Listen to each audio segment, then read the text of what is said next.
Abby. This is Abby Mac Reads, and welcome to my autumn reading wrap-up. As promised, I have another library behind me. I've picked the British Library this time in London, in the UK, which was established in the 1st of July 1973 and is the largest national library in the world.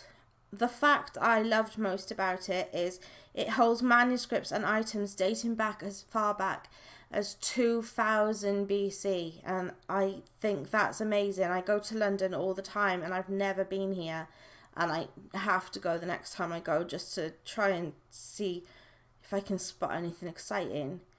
And there's also space in the library for 1,200 readers, so I should get a spot. Right, let's see what I read these past 2 months.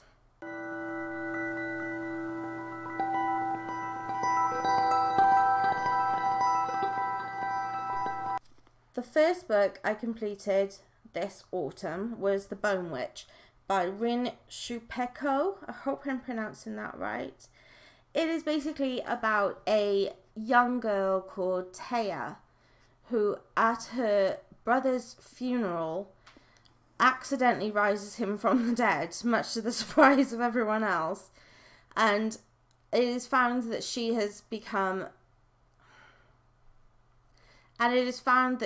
could possibly be a necromancer or a bone witch in this story.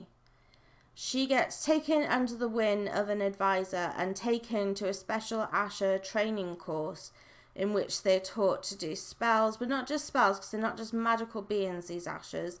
They do things like dances and music and entertainment, and they hold a very special place in this world.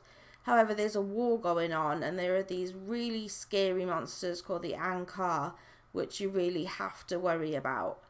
I really loved the world this was set in. I thought it was a very imaginative environment for the story.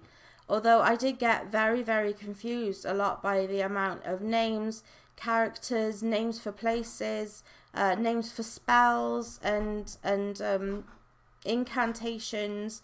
I found it quite hard to follow, but the story was good. I loved Fox, Taya's brother, that she rose from the dead, the undead brother. I thought he brought out the best in her.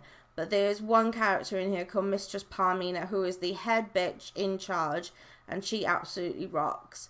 The ending was really thrilling, and I quite enjoyed the book. Not so much enough to give it 4 stars, but 3 out of 5 stars.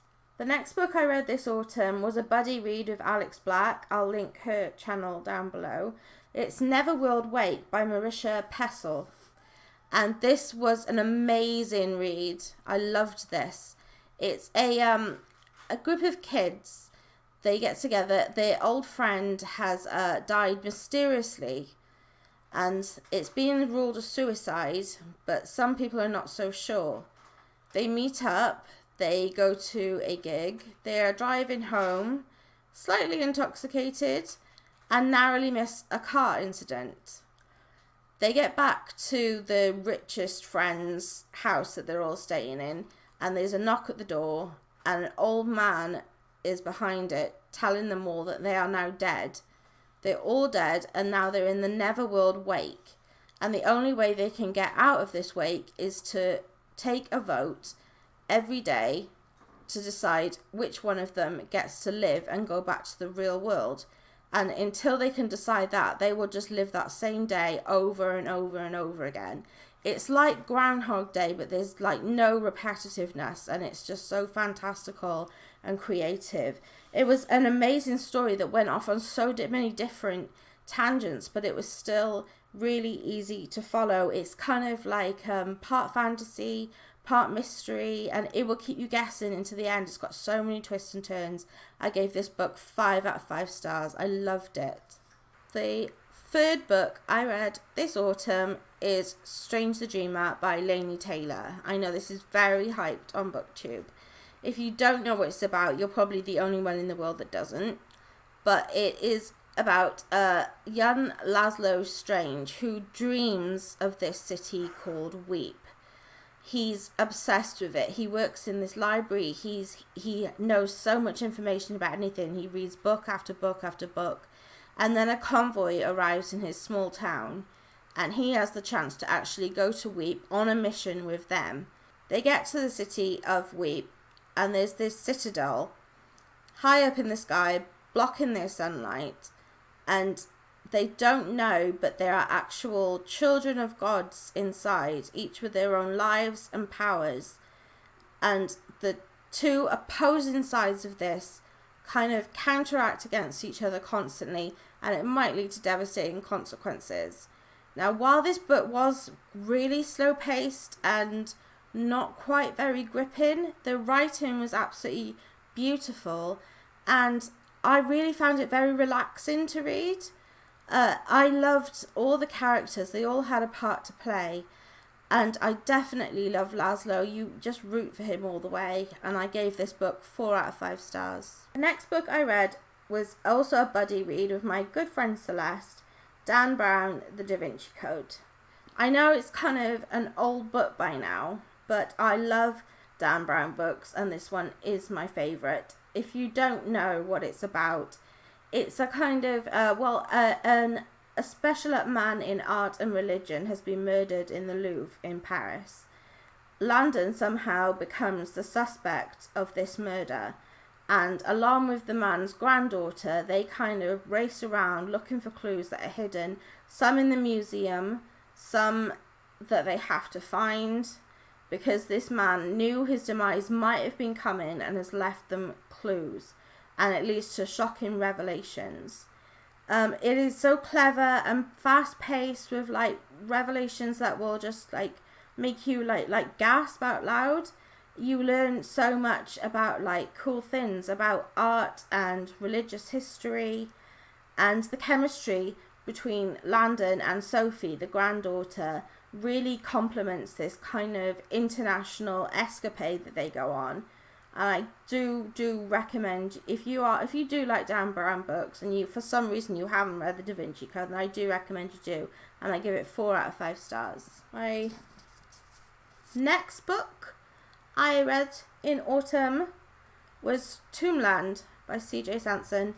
Now, I know I've gone on about this book a lot. It is the last in the Shardlake series, of which, if you don't know, if you can't remember me banning on about it in every video I talk about it, is about a lawyer called Matthew Shardlake who lives in the Tudor times in London, and is required all throughout the books by high people up such as Cromwell, Catherine Parr, and in this one, Lady Elizabeth, as she's not Queen Elizabeth yet, to solve murders, to calm down disputes. And this is the final one, and I tried to read it so slowly because c.j.sansom is my favourite writer. These Shardlake series are my absolute favourite series ever, and this one was just amazing. It is the final offering, and it's very different to the others. It feels like a story within a story in a way. It's a lot more action-packed than the rest. They talk about a lot of historical things that went on at the time, like this peasants' rebellion that not many people know about, but it was a lot of bloodshed and horrible things, and there were some very moving moments in this book that actually made me cry, and I don't cry at books that often, but this was amazing, and it was a perfect end to the series, and I gave it 5 out of 5 stars. Penultimate book I read this autumn was Under the Dome by Stephen King, which should appear somewhere. I don't know how I've lost this book because it is huge, absolutely massive. So I have no clue how this happens. It was a TV show, a very bad TV show a few years ago, so some of you might have heard of it. Some of you might have heard of it from the book, obviously. But it is about a kind of invisible dome that just places itself over a small town. Some very gory things happen in the first few scenes of this book, but the scenes are many and multiple, and so it's a good few chapters before blood stops flowing, which I appreciated after all that. I mean, people like the dome came down and a gardener was gardening like you do when you garden, and the dome came down and slashed off her hand, and people were driving into the dome because they didn't know it was there, and a plane crashed, and a person's heart bloody pacemaker exploded in his chest, and oh dear God, yeah, that wasn't that I don't know what I expected from a Stephen King book, but it is a really good story as they try and figure out how they're gonna get out of the dome, what could it possibly be, and the ways that that society copes within, because they've suddenly got their own law. They're separate from the rest of the world. So like there's this politician who in my eyes is a complete psychopath, who keeps on making these awful acts and manipulative acts to gain power, to make people scared, to make them follow him. And there's also, of course, the good guys who are trying to work out how to free themselves of this dome and how to stop this tyrannical politician getting all his own way. It's a very original idea for a book, and even though it seemed to me more like sci-fi than horror, it was still very disconcerting. I love books that explore what ordinary people will do under extraordinary circumstances. There's a lot of characters in this book, but that's good because you feel like you get to know the whole town. And the ending was a bit confusing, but it is well worth a read, and I give it 4 out of 5 stars. The last book I read this autumn was The Poison Bed by Ec Fremantle. Now I've done a review and already released a review on that, so I won't go too much into this, but I will link the review down below in the descriptions. And all I will say is that it is set in James I Stuart times, where Francis and Robert, a married couple, are both arrested for the same murder. Only one of them did it, and as you go through their recollections of how this couple met and how everything came to be, you'll be always guessing because you don't know who they murdered yet, if they murdered anyone. It's interesting, it's a well-crafted book, it's a really dark tale, and it starts off slow but gets a lot more thrilling as it goes along, and I recommend it. I gave it 4.5 stars out of 5. So that is the end of my autumn wrap-up. If you liked it, please like down below. You know, likes make me happy. I tell you every video, and what even makes me happy is if you're new and you subscribe. Whenever Spencer tells me that I've got a new subscriber, I get really excited. Just ask him. So if you wanna help me in that manner, and if you wanna make me that happy, then please, because I want my little channel to grow a little bit more. My Twitter is @AbbyMattReads, and my Facebook page is facebook.com/AbbyMattReads. And I hope you have enjoyed this video. I have enjoyed making it, and I hope to see you again soon.